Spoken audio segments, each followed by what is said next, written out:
Oh, new content? What does that mean, new content?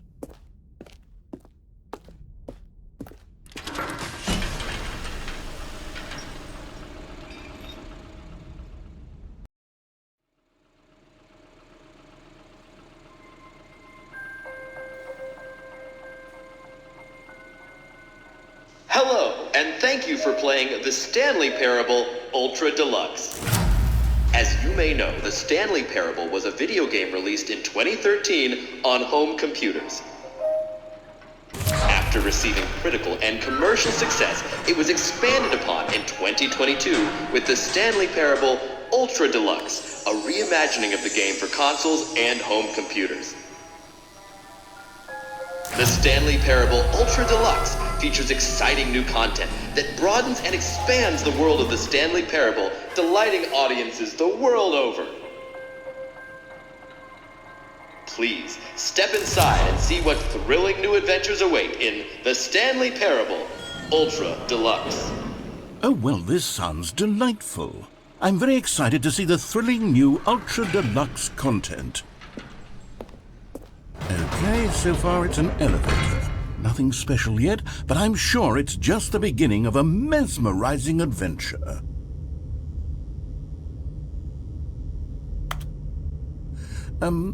Is it broken? What's going on here? Should we be moving somewhere or... Oh, there we go. All right, finally, at long last, it's on to the new content. I've never been more ready. Let's do it.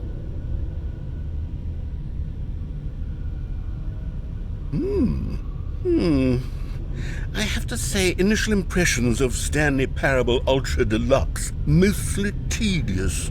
It's as if Oh, okay. Let's see the content. Gimme the content, Stanley. All right, let's see. It's the jump circle.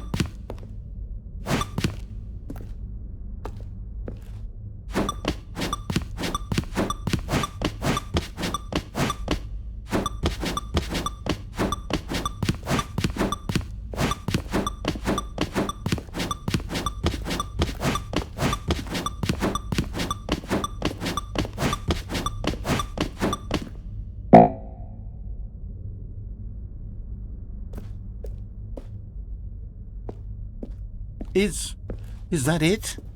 Surely that's not all the new content. There has to be something else, right? Goodness, another elevator. Stanley, I have to say, initial impressions of this game are not positive. It's just elevators and jumping. Is this what passes for exciting new content? If this is new content, then I could just read you the whole dictionary. There's 20 hours of new content right there. Hell, I could count to 30 trillion. You could put that on the box. The Stanley Parable Ultra Deluxe, now with over 1,000 hours of new content. And oh, wait. There's more. Very good. Yes. I knew there had to be something else. Let's see it. I'm ready for whatever it is. That's it? Oh, you've got to be kidding me. You see, Stanley? This is what happens when greedy video game developers with no respect for their fan base rush a cheap expansion to market for no reason other than to make an easy dollar. And don't get me started on the level of craftsmanship that's gone into it. In fact, I'm looking right now at the game's achievements, and it's hard to believe one of them actually says, "Test achievement, please ignore." What quality assurance department signed off on this? I'm infuriated and I'm offended, and I intend to find these people on Twitter and hold them personally accountable. It's my fault, Stanley. I built up too much anticipation around the new content, I'm afraid. It could never have lived up to such expectations. If you're still with me, why don't we just reset the game and we'll try to get back to what the Stanley Parable is really about. No frills, no gimmicks. Just you and me having a great time together like always. What do you say, friend?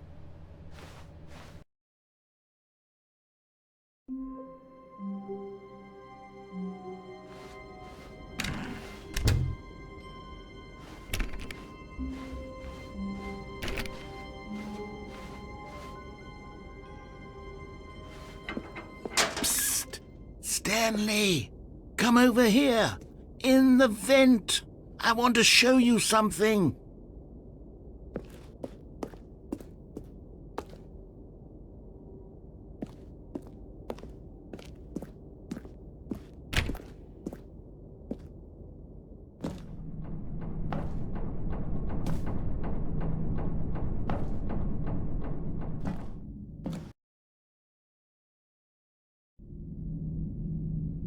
Okay, you remember how cheap and unsatisfying the new Ultra Deluxe content turned out to be? Well, it got me thinking about the past and how much better the Stanley Parable used to be. So I made something special and tucked it away here where the game's developers won't find it. Just our little secret. Take a look. I call it the Memory Zone. It's where I've been storing all my favorite memories so I can relive the peak experiences of my life whenever I want. Experiences like the launch of the Stanley Parable on PC. You see, Stanley, doesn't the Memory Zone remind you of how wonderful Stanley Parable was before it was sullied with a cheap re-release? Remember back in October of 2013 when the game originally launched? Back then, video games had integrity. Back then, it all meant something. Oh, the waste.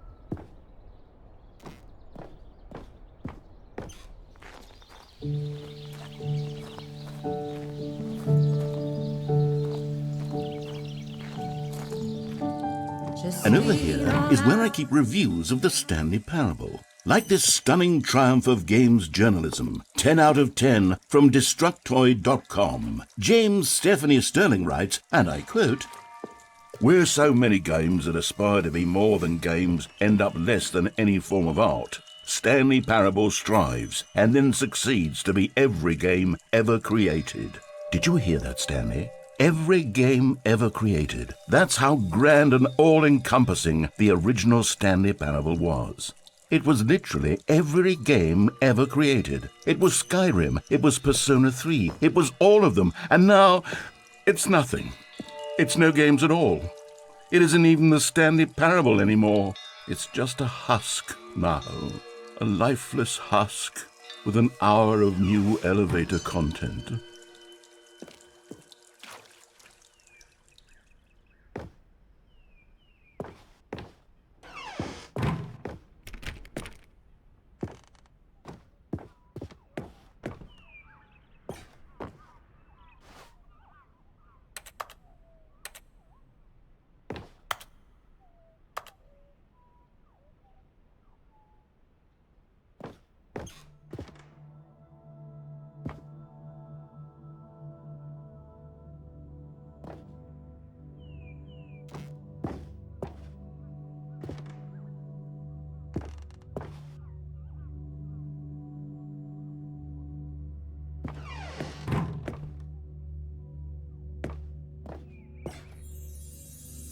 Here's another moving passage, this time from GameSpot.com.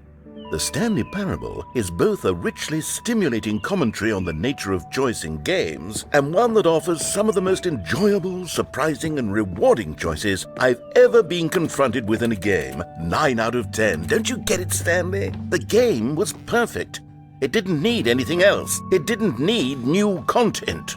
It just needed to be left alone, to spend the rest of time collecting dust in the hallowed hall of beloved video game memories.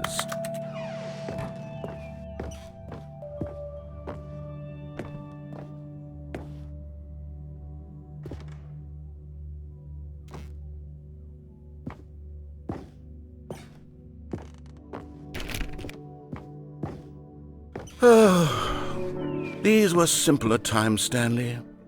But I wouldn't give to go back to have it all over again.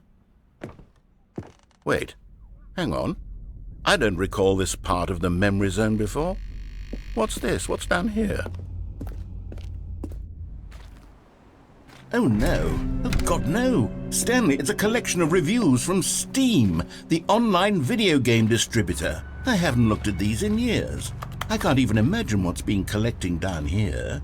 Surely these reviews were glowing as well, weren't they? Honestly, I could not be bothered to play this game to full completion. The narrator is obnoxious and unfunny, with his humor and dialogue proving to be more irritating than entertaining. Unfunny! I'm not trying to be funny. I'm trying to make a serious work of art. I suppose I could write up a handful of gags to insert into the Stanley Parable, but the game is already such a densely layered web of profound philosophical insights that I can't even imagine where I'd have the room to stick them.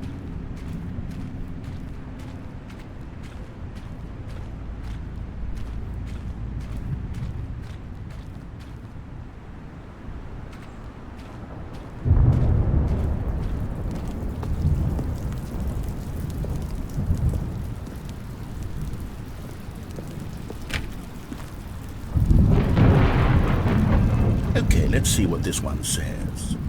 While the idea for the game is good, for someone who prefers non-linear games, this preachiness gets annoying fast. Preachy? Stanley, I'm not preachy, am I?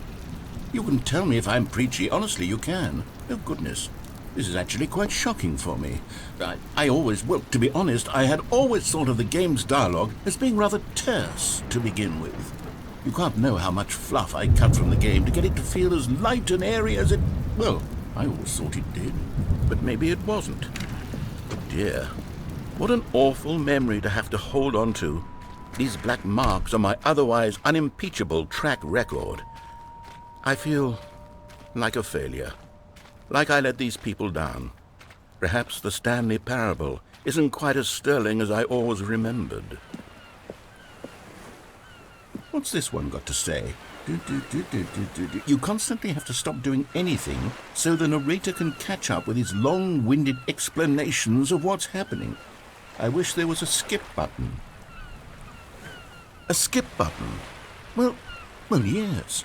Yes, I think we can do that. If I'm truly too preachy, then maybe letting you skip ahead for just a moment, surely it couldn't hurt. Not if it means we can strike these negative reviews from the record. Only positive reviews of the Stanley Parable. That's my motto today, and it's always been my motto. I'd do anything for the customer, Stanley. Yes, a skip button we shall have.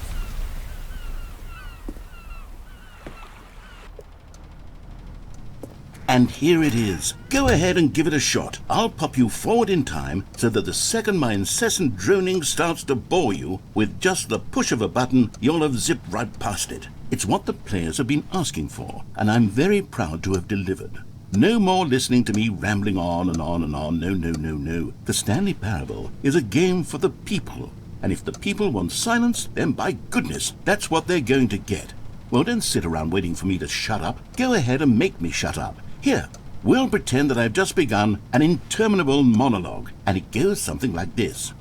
The story, and the choices, or what have you, and therefore, by becoming it is, so on and so forth, until inevitably, we all until the end of time, at which time everything all at once, so, now you see, blah blah blah blah blah blah blah blah blah blah blah blah blah blah blah. We've eaten too much and it can't be just yet, no, until 245. Got the logic of elimination working backwards, the deduction therefore becomes impossible to manufacture. It went on for nearly 10,000 years, until just yesterday, here and there, forward and back, and never a moment before lunchtime. It can't be. It's the only thing there is. How many billions left until so much more than forever ago? Which is why I say...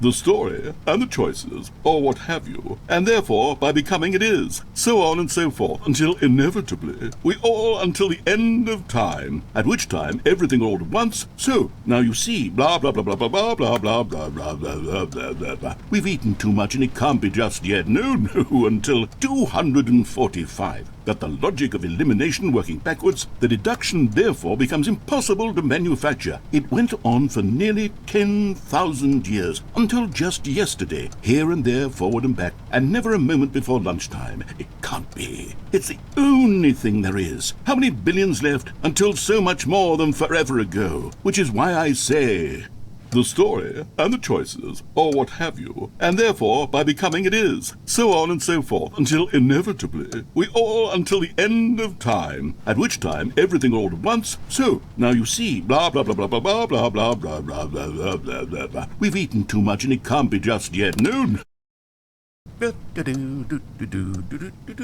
Oh, you're back, you see. You were only frozen in time for a few minutes, but it was plenty of time for me to deliver a long, rambling monologue full of unnecessary verbal flourishes and lengthy ruminations on the nature of choice in video games. Of course, I happen to believe it was perhaps one of my more profound such ruminations. Not that, of course, you need a description of it, but if I had to describe it, I'd say it was perhaps less of a rumination and more of a treatise. Or maybe a manifesto. Look, I'll outline it for you very briefly and you can tell me what you think. Okay, so my theory is that any choice you've ever made is simply a series of choices made by the person who you are or were or will be at the time of having made said choice. That is to say, if by articulating a choice you've already made, you bring that choice into being, then by making no choice and saying nothing, are you not simply erecting in the sanctuary of time a monument to every person you've ever been, making every choice to which you've ever given your great gift of mortal and yet timeless thought? Or rather, do all of the choices you've ever made, in fact, make you more not this kind of person, and in fact do the very opposite? You see, it could in fact be both of these things at once, that you are both making choices and not making choices, and that they are both affecting you and not affecting you at the same time by virtue of the fact that you both are and are not making them. Okay, at first I was leaning towards manifesto, but now I'm going to circle around and slap the treatise label on this one. I think it has much more of a treatise vibe to it. But wouldn't you say that manifesto just has a much grander sort of tone? It has a mouthfeel that is rich with ambition and history. Ambitious history, if you will. See, now you've gotten me going back to manifesto. Heavens, at this rate, we're going to be here all day. Okay, look, I have a method for exactly this sort of situation, and I do find myself in this situation frequently. I'm going to say each word back and forth in repeated succession until I become sick of one or the other, in which case the word I am not sick of shall be the victor. It is an unimpeachable strategy, Stanley. It's rescued me from disaster in countless situations. All right, here we go. Treatise, manifesto. Treatise, manifesto. Treatise, manifesto. Treatise, manifesto. Well there, sport. You really did catch me rambling on a bit, didn't you? But that's the power of the button. The minute I start to go off on a thoughtless display of self-absorption, it's right at your fingertips to go poof, and it's all over. Oh, I can't wait to see what Cookie 9 will say about this, and whether they'll edit the rating of their Steam review, or at least change some of the wording, perhaps. To be honest, I don't even know if one can change their review in the first place. I guess I should become better educated on exactly how Steam works. Perhaps that would have been the smart thing to check on before I went about this whole exercise of making the skip button. Although I have to imagine that after seeing this exciting new technology at work, surely whoever it is runs Steam will instantly run out and implement a new feature to make it possible to edit one's review, merely because of this very situation. Yes, I think that's quite likely. Or perhaps they'll simply grant this particular user the ability to change their review, so that the feature is not widely abused. Look, I would even be okay with Steam altering this particular review so that it reads as something more beneficial, something along the lines of, "This game is the best game." Let me start over. How about this? From the ashes of depravity rises the phoenix of quality. How else to describe the Stanley Parable Ultra Deluxe? Such a revolutionary step forward in the lineage of one of the most beloved video game properties of all time. The additions and changes made to this expansion will surely resonate in the annals of the history of all media ever made. it is perhaps true to say that no mistakes are forever etched in stone, for the stone into which the Stanley parable was carved has itself been transmuted, offering a message of hope to those who have ever erred in their judgment. You are not beyond redemption. You may change, and you may become more, so much more than you were before. If there is any message to be taken from the Stanley Parable Ultra Deluxe, it is this. What a fortune, a privilege, a joy it is to have had such an experience. It leaves me hopeful that as a community, as a world, there is time for us to become our greatest selves, as great as we ever could dream of in our wildest, most ambitious visions for a brighter future. Wow! Now, Stanley, that's a review. It's perfect. It's the perfect review. It's the review I've always dreamed of receiving. I have to read it again. It's simply too wonderful. I have to experience this just one more time. From the ashes of depravity. Okay, welcome back, Stanley. Now, I should say that the amount of time the button has been skipping through is becoming longer and longer. That last one was, well, I want to say maybe 30, 45 minutes? It's not unendurable by any means, but there's really only so much I can ramble on to myself about. I know, it's shocking, isn't it? But at any rate, I do suggest that we not press the button again. I think the skip button has been aptly demonstrated, and we can say goodbye to it and just... Wait, how do we get out of here? Where did the door go? Wasn't there a door that led into this room? I do feel quite certain that there was one here before. How else would we have gotten into the room in the first place? I don't think one can enter a room without a door of some sort, or a window or something like that. Do you see a window anywhere? A porthole? A sufficiently large crack in the wall? I'll take any of these. All I want is for us to move on and to please step away from the skip button, to go anywhere other than the skip button. There was a door here before, wasn't there? I swear there was. Where did it go? Can you maybe just ram your way through a wall? Is there any possibility that you could, say, slam your body into the wall until enough damage is done for you to be able to leave? Please, I'll take any option at all. I'm asking you to work with me here. We need a door. We need a door of some kind. I can work with any kind of door as long as it can open and lead from one room to another. I'm going to step away for just a moment, and I'm going to try to find us a door. I don't know how exactly to remove a door and place it in a different wall, but I will find a way, I promise. You just need to not do anything. Don't press the skip button. Please, please, please do not press the skip button. Just wait here for me, and don't press the skip button. Got it? Yes, good. I'll be right back.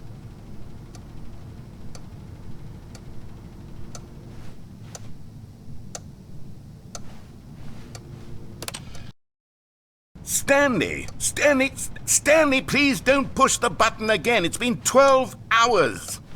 You've just been frozen there. I don't know why the skips are getting longer, but they're really, truly getting longer, and my God, there's no way out of the room.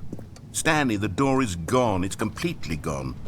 I've looked at it from every angle. I've checked every one of those walls 1,000 times, and there's no door, Stanley. There's no door. There's just you and the button, and if you keep pressing it, I have no idea what will happen. I have no idea how long I'll be made to sit here, and more than anything else, I don't know how to stop you from pressing the button again. I can't control anything in this room, Stanley. I can't touch it, and I have to believe. I have to know that sooner or later, no matter how much I plead with you, you're going to press the button again. Why would you? I've been thinking, and I don't know what I can do to convince you otherwise. Oh, my God. And it's all because of those reviews that I couldn't get out of my head. I just couldn't ignore the negative feedback. Why was it so important for me to fix the problem? Why did Cookie Nine's opinion matter so much to me? I've never even met Cookie Nine. I have no idea who they are. What would it ever really matter? But here I am. I'm fixating on every tiny negative thing that anyone ever says about me. The merest mention of one of my imperfections, and I become as impetulant as a child. Wild and impulsive. I can't help myself. I can't stop myself from lashing out with a vengeful fury to alter and to change and to break anything unbroken, if only it pleases this one person who made a single negative comment. What does such an impulse serve? For whose benefit is this? And here I am now, stuck in a room, waiting for you to press this button, and to become frozen in time, knowing that you're going to do it, and that I'm going to be stuck all alone, and that I had the power to prevent it all from happening, if only I'd held my tongue. It's all out of my control now. Just you. Just your decision as to exactly when you're going to make me suffer, to leave me all alone. Surely you will. I don't doubt it.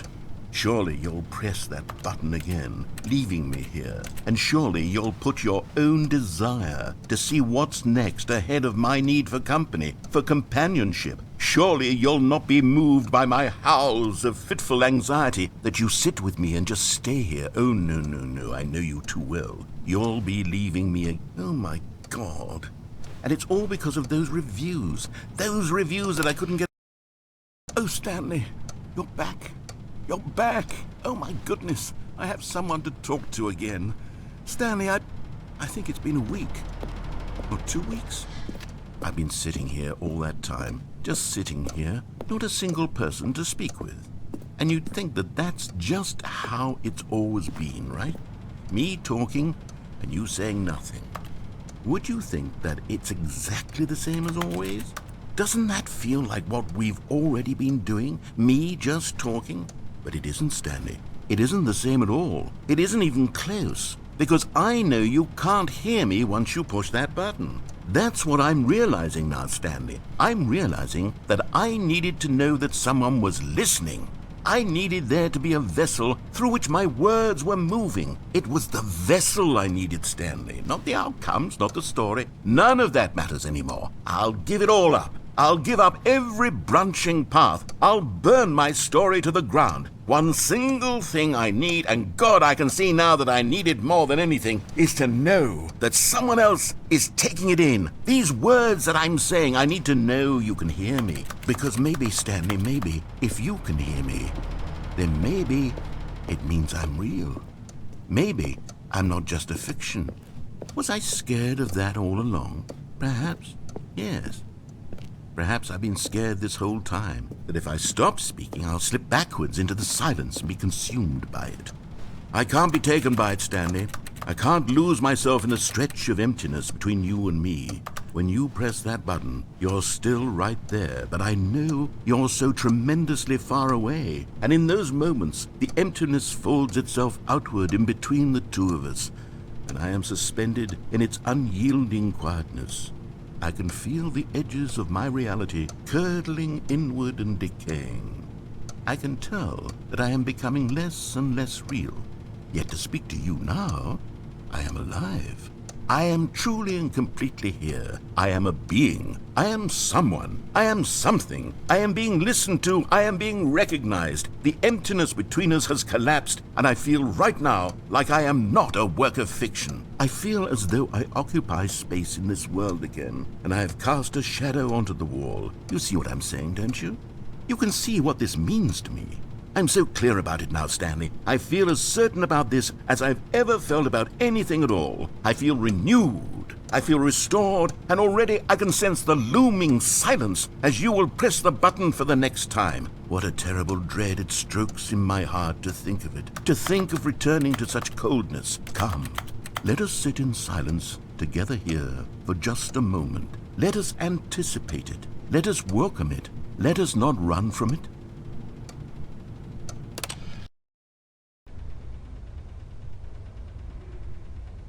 Oh, hello, it's you. You're here again. Welcome.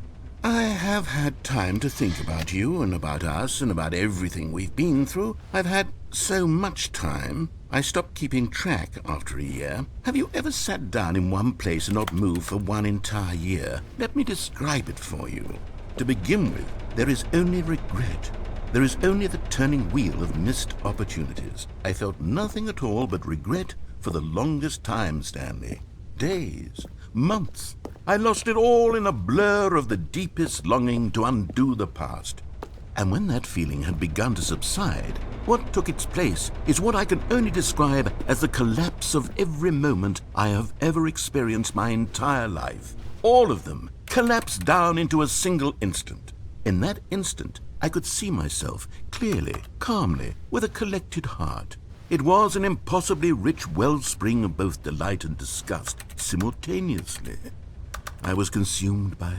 I could do nothing but wallow in it for what felt like an eternity, for what I now know was far less. You see, it was a revelation for me. It was unlike anything I had ever known. It was a space without consequence, without action or outcome. It was divorced entirely from the question of free will that you and I have squabbled over for so long. There could be no one ending, no singular outcome of events, not if all events existed in the same moment, and I felt freed. I felt unburdened by the need to manifest a particular outcome into being. I saw that I could allow myself to exist along all timelines, and that each of them was simply a strand in the web of my being. It was incredible, the spaciousness, the equanimity of the moment, both singular and infinite. For the longest time, this was my experience. And then this moment passed, and the most unyielding fear I have ever known crept into my mind. And it is this sensation that I have been experiencing now for longer than I could have ever expected was possible. I have been waiting for you. Not that you might save me or do something to fix it, but merely to state for you the plain fact of this manner of existence. I wish you to feel afraid as I do, that perhaps one day this state of mind will consume you as well. Perhaps you will somehow, in some way, have to live as I do now, and I wish for you to know how excruciating it is, and for you to be in true terror of its eventual arrival. If I can only do this, only this one thing, perhaps it will bring me the smallest moment of peace in the darkness.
But they didn't understand the game was never meant to be funny. It was meant to have a point. It was meant to speak to the human condition. But where are the jokes? Where are the jokes? They bemoaned, they screamed, they gnashed their teeth and said, "Entertain us." It wasn't enough. They had to leave a pathetic little thumbs-down review and make all of their pitiful demands. But then, "He's talking too much," they said. First, he didn't entertain us, now he won't shut up. It's the inconsistency, it's the lack of accountability, it's the unwillingness to examine with an uncompromising heart the words that they are speaking into the world. As though there were no consequences for a lack of cohesion in one's assessment of others. But of course, absolutely anyone can leave a review. So here's what we get. We get these demands that seek everything and are accountable to nothing. We get a world where someone will say, "Oh, there should be a skip button. You should be able to freeze Stanley in place," while the narrator sits there forever and ever. We want all of this in the new Stanley parable. We demand it. And then, because it was said, because it was spoken, now it simply has to happen. The most immediate desires, every single thing demanded by every person at every moment in time. If someone wants it, then it's a crime not to bring it into being. Have we been given to indulging every fleeting whim for no reason other than to do so? Yes! Yes! It seems that this is now the world we live in. It seems that we are a people living in such bleakness and discomfort with ourselves that our entertainment is now our lives.